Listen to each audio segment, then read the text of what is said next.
went to a seafood restaurant. It was pretty delicious. Wait, where? Which one? I don't remember the name of it. I didn't pick it out. But Okay. it was really good. It was a couple blocks away. Did you give me some? I got some walleye. It was delicious. I was gonna give me my leftovers later. Sounds nice. Also, I have looked it up at BurstLogic.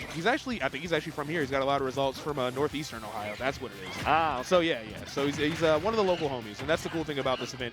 For me, obviously as an Ohioan, is that I can see like all of our scene connecting at this like huge national, and we can see all of our talent just like all in like one spot. So yeah, so we got Fox Diddy Kong. This is kind of like a classic matchup, I would say. Both characters pretty good. Fox can definitely like really make things hard for Diddy Kong. Diddy Kong is like the perfect combo weight. Like Diddy Kong has a good advantage state, but Fox is just a little bit stronger. So he has to be like really, really careful in the neutral. There's a lot of stuff Fox can just do to this character. Yeah, especially if you have a good item game as the Fox player, right? Oh, yeah. I feel like any matchup where if the opponent catches the banana and can punish Diddy harder than Diddy can punish you, that's a tough matchup, right? And we've seen that particularly like with the example of Light, the best Fox in the world for sure. Right, for sure, yeah. When he catches the banana, he makes you pay for it, but it looks like BurstLogic is going to be opening up and getting some spicy item play of his own. Yeah, I like that. The double Z drop Nair combo, that was fire from BurstLogic. Really showing us that he's alert and awake right now. Only at 51% and in complete control of the neutral against Ghostwolf. Ghostwolf going for a really unique up B option right there, just trying not to deal with the ledge trapping of Diddy Kong, which honestly, if you've been ledge trapped by Diddy Kong, girl, I get it. Like, I get it. I wouldn't want to deal with it either. And if you know you're not going to take you're going to get like dash attack, right? If that up B into the stage gets red. So the risk on it isn't terribly high, and the reward is get the heck away from the ledge when there's a banana there. And, well, I guess BurstLogic had the same idea, using those barrels all the way across stadium, doesn't want to get ledge trapped by the Fox. Yeah, he's getting a lot of up smash out of shield, actually. Normally, Fox is really good about pressuring your shield and just kind of getting away with it. But even without banana, we're seeing BurstLogic very consistently punish his approaches. But there's the scoop up air. You actually don't usually see dash attack to up air, but it was just kind of understanding what escape route Diddy Kong was going to want to take, and then just beating him to the punch with a really fast double jump. I really like the patience, baiting out the reflector right there. Not going to be able to confirm, but he is eating a lot of damage, and Ghostwolf is just evening things up and taking the lead with that really smart forward smash. I wanted to get into this before it happened, but like Diddy Kong, like, yeah, he's scary to deal with, but like his disadvantage state is very reliant on if he is or isn't going to side B, because his horizontal drift outside of that is really bad. Right. So when you saw that situation where like, oh, this person disadvantaged, he's under pressure, what's he going to do? Of course he's going to side B, and Ghostwolf had the F smash fully loaded and ready to go for that. That's just the perfect trade you can think of, right? And you're like, I'll take 10% and go to center stage and kill you. Yeah, exactly. Totally fine by me. But now, actually, the BurstLogic is going to take control of the stage. Another really aggressive up B onto the stage. Is unpunished this time. Yeah, I don't think BurstLogic is like ready for that option. I think he can be, like, if he gets conditioned into it, but it's definitely like an unconventional play from Fox. Oh, this is a huge punish. This he's be the dead. game. Okay, he's dead. All right, yeah. I thought he flubbed it a little bit when he dashed back, but yeah, he's charging jab, or he's not charging jab. He's doing jab at the ledge. You have banana. You're ready. You're not getting hit by it. He's at 97. He's light. It's kind of just curtains, yeah. Yeah, BurstLogic was just in that punish situation, just really respecting that last kick that goes a little bit further out on many jabs in the game, Fox's included.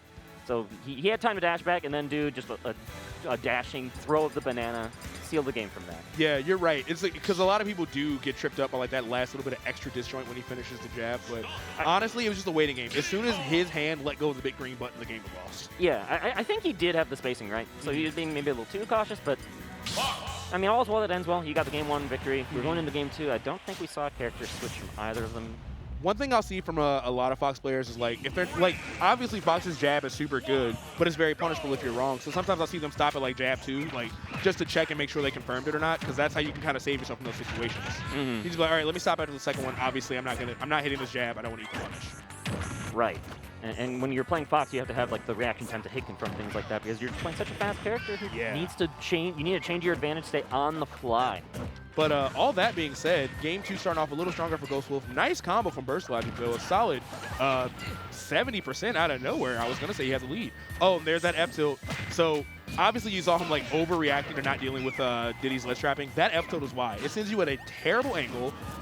You're kind of just forced to keep making these same linear decisions as Fox, and F tilt just covers both up B and side B, honestly. Especially if you got the timing down, and BurstLogic appears to have that timing. But Ooh, is Fox's time to get some kind of lead trap started, but that up smash?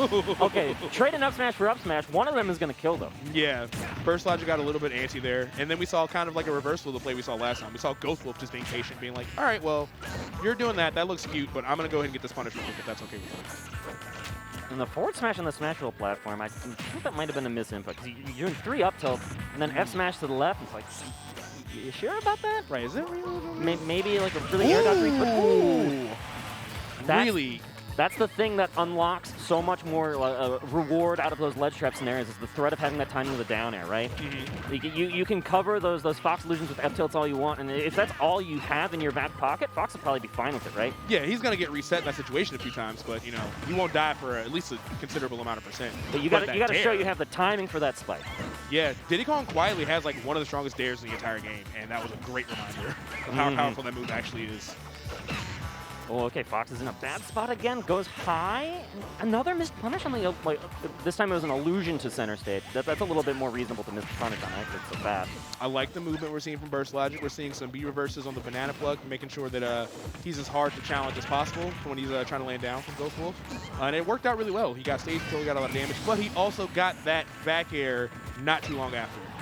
Ghostwolf locking that up with the back air. No phantom KO on that. You see that so often, right, where the back air looks like it's going to kill and then it doesn't. But I think that's like the first one that Ghostwolf has landed in the 2 games. Definitely the first one he landed for a kill. Oh, okay. Did you not have a jump? He must not have had a jump because he was far too low to have made that recovery. But that aside, now we have our stocks even in this game too. Honestly, it's relatively close. Both these characters just they just put damage out so quickly. These percents, they're close enough to where this is just, you know, even. And there's a dump burned right there. And what's the cover? There you go. Wait out that Firefox onto the stage this time. Just get a grab for it. Well, the Fox does sneak out. You don't like to see that. Ooh, nice combos from BurstLogic. Covering all the tech options with the banana, making sure he's following up off it. Both of them are actually playing, I would say they're playing this about at the same skill level, I would say. Wow, really, really, really risky barrel recovery from BurstLogic. But he's able to survive that Fox punish. And now, yeah, we still have ourselves a pretty even game here. Yeah, this is going to be a scrappy one. Oh, but still relying on this jab. Even after the jab cost him the game one, still useful to have that. Get up attack, bailing out BurstLogic, and he's able to find the platform hit on that up smash. Good stuff to seal out the 2-0. Yeah, that Diddy Kong up smash was like a little bit more disjointed than people expect it to be. I know for years and years it's been like a just okay move, but I think this version of it is very consistent, a little bit disjointed, and honestly, it's got pretty solid knockback, and a character like Fox is already light. It's pretty much just a done deal. But yeah, I would say really good stuff from both players. That was definitely, like, skill-wise, one of the most even matches I've seen in a while. 2-0, but it was close. Very much that, yes. Very much 2-0, but it really was very, very close. It came down to the wire in both games. Either player really could have won either of them, I think. It just came down to those just last-second decision-making choices from Ghostwolf, and then BurstLogic just had it on lock. Yep. But definitely good games to both players. I think we could see Ghostwolf doing pretty well in losers bracket as well from this point. Like we saw, he had a really good idea about like tracking his opponent's disadvantage. He was pretty good about not overextending too much. I know Diddy Kong is a character that like really, really, really rewards the player if somebody overextends, but he tried to mitigate that as much as he could. So yeah, good luck to him. I hope losers bracket goes a little better. So far, these bowl matches have been good. Like, yeah, they've been good. No real stinkers. No no washing. No real right? stinkers. Like when you see well, I'm sure we'll have some top seeds show up here on the pools shortly, right? And then it's just going to be like the 3-0, 3-0 wash. Right. Yeah. But I really like seeing the competitive early rounds. I think that especially, and I know this, I've noticed this in my local scene in Chicago at Ignition. It's just like the base level of players has risen so much. Yes, the average person is so freaking good now. Yeah. Like back in the day, I could like reliably find my way to like a 2-2 just on the back of finding like like people who are there for fun or they play casual. But everyone is putting in the work now. Yeah, especially in Ohio. Like there was a top 8 graphic for like a weekly, and I'm literally looking through this graphic. I'm like, 6 of these 8 players have PGR wins. This is like a 30-person weekly. I saw like Toast. I saw like Doorstop.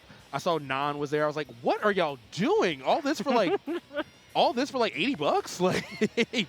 Yeah, the winner gets $48 and the pat on the back. Good job, man. Exactly. Like Toast himself has beaten all of Moist Esports, and this person is over here getting like maybe second at this weekly. Like the talent level is just insane at this point. All right, well, our next match has